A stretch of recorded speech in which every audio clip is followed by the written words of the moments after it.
Good evening, this is News Front Agency with me, Catherine Nolan, and our weekly wrap Front Line. Let's take a look at week's most breaking events. A cabinet reshuffle intended to demonstrate Prime Minister Theresa May's newfound authority seemed to do the opposite on Monday as she left all her top ministers in place. The most senior figures in Ms May's cabinet, including the Foreign Secretary Boris Johnson and the Chancellor of the Exchequer Philip Hammond, kept their jobs in the shake-up despite calls for them to be moved or dismissed. Three other ministers resisted efforts to shift them to other positions, with two of them Health Secretary Jeremy Hunt and Business Secretary Greg Clark winning their battles to remain in their posts. That underscored Ms May's lack of room for maneuvering 7 months after a general election in which she lost her parliamentary majority, damaging her authority, and as difficult negotiations loom over Britain's withdrawal from the European Union. The cabinet changes are Ms May's first major effort to refashion her top team after months of the speculation about her future. Those questions only increased after Ms May's disastrous performance of the Conservative Party's annual conference in October and the subsequent resignation of 3 cabinet ministers. German politicians have achieved a breakthrough in talks aimed at forming a new coalition government. A 28-page blueprint for negotiations was agreed between Chancellor Angela Merkel's Christian Democrats and their former coalition partners, the Social Democrats. Politicians stayed up all night thrashing out a deal, with the talks lasting more than 24 hours. They managed to reach agreement on key sticking points such as migration. The talks also focused on tax changes, German media says. The CDU is pushing to scrap the solidarity tax paid for developing former communist East Germany. The CDU and its Bavarian CSU ally have been unable to form a government since unconceivable elections in September. It's Germany's longest even post-war period of coalition building, and there is still a long way to go before the coalition deal can be clinched. The SPD will hold a special congress in Bonn on 21st of January to decide how to proceed. German public broadcaster ARD says its longest talks marathon that Ms Merkel has endured as German leader. South Korea and the Democratic People's Republic of Korea on Tuesday kicked off a senior-level intergovernmental dialogue of inter-Korean relations at the Truth Village of Panmunjom.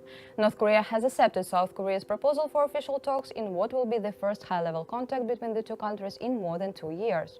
South Korean Unification Ministry spokesman Baek Tae-hyun told reporters Friday that North Korea informed Seoul by fax that it had accepted the offer to initiate talks. The two sides agreed to work on the details of the talks through the exchange of documents, Baek said, adding that agenda items will be issues related to improving inter-Korean relations, including the Pyeongchang Olympic Games. The announcement of talks comes on the heels of the signs of rapprochement between the two rivals. Contact between the countries has resumed since the North Korean leader expressed hope during his New Year's Day address that the North Korean delegation might participate in the Winter Games. Kim also expressed a desire for a peaceful resolution to the decades-old conflict with South Korea.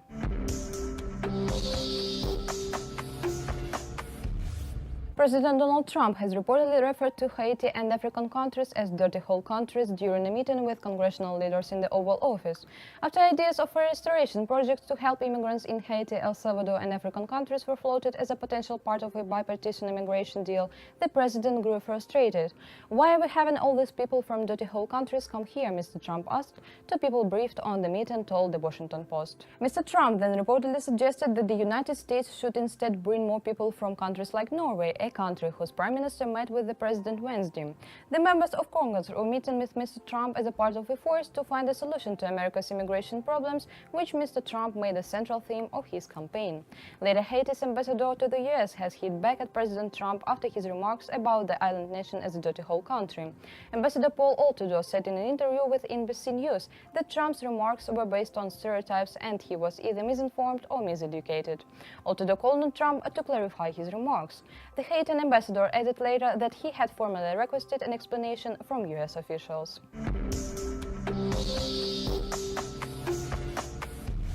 So the situation in the Donbas has sharply escalated. According to the available information, areas in the northwest and the center of Donetsk were subjected to powerful shelling. Well, it seems that Ukrainian President Petro Poroshenko held really productive talks with Kurt Volker. Otherwise, there is no other explanations why that happened. So how was the last night, Janos? Can you tell us more about it? No, the escalation started a few days ago. It came louder and louder. There was a quite a more silent phase, and but now it is going stronger and stronger. The shellings are heard all around the city, and they are using again very heavy artillery pieces, 155 millimeters, 120 millimeters, and Grats. And those are very aggressive weapons. The whole city is shaking. In years when you are living in such kind of wars, of course, you get somehow used to it, but you can understand the gravity of the situation now. So in the close by areas in the Kievsky district, which was now shelled, the situation have going very much back to the normal since the high peak of escalations in 2015 and 2014. So this area is like going back to the normal, and now it's shelled again, and of course it causes lots of problems for the people. Should they stay or should they go? And of course losing small children there is like is very problematic, tragic, dramatic, and we have lost children in that region too. So it's very traumatized area, and Kievsky districts have tried to get back to the normal, but now the implications are that the threat is back, and the war. And you know that this region is only a few kilometers from the city center. It's very close to the Lenin Square, the main regions. It's just the next region, so it's only a few minutes from the central capital to this region. So it's very difficult, the situation. So why, in your opinion, the situation escalated that hard? Do you connect this with the talks of the Ukrainian president and Kurt Volker? Of course, there can be some exact. I see that, of course, Kurt Volker has shown that he's very anti-Donbass person. He's very pro-Ukraine. We can say that he is very pro-Nazi because he supports these nationalist guards and their activities. So I think that they feel more comfortable now than it was in the spring and in the summer, and they feel that they have more freedoms to use power. And but I see a growing trend which started from. It has been called like a third Maidan or something, but when the nationalist troops started to challenge the power in Kiev, we saw immediately escalation in the front lines, and now the shaking in the Kiev directly mirrors to our situation. One key issue is that it supports also Poroshenko very strongly.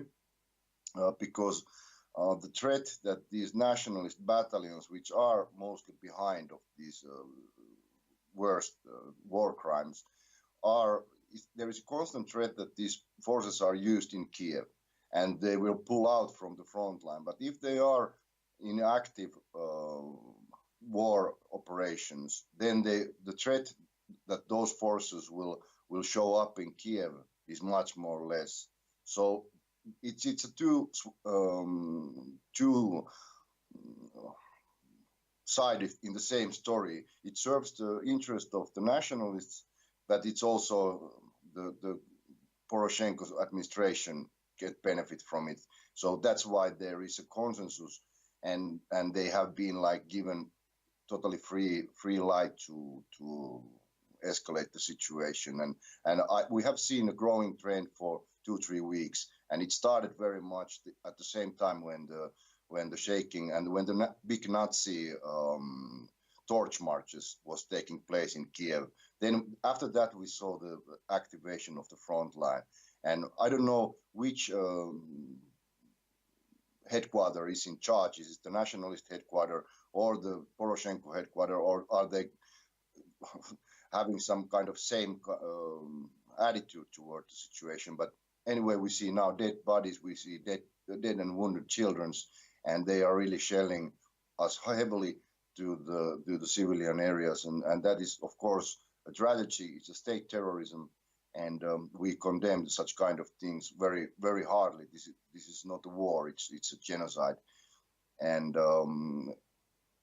our artillery responded after the Ukrainians started the escalation, and so it was also a very strong sign from the Donbas Republic side that we don't allow this escalation to go forward, that we will respond. And Saharchenko was very strict on this, that we didn't start it. We'd never start this, but we are ready to respond in all attacks, and Ukrainians get their nose bleeding last night. So it's a war situation. They are firing, we are responding.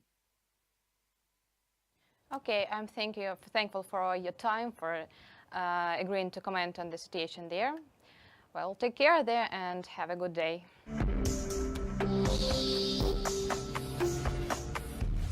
And that's it for today. Subscribe to our YouTube channel, read us on social networks, and stay tuned. Goodbye and see you next week.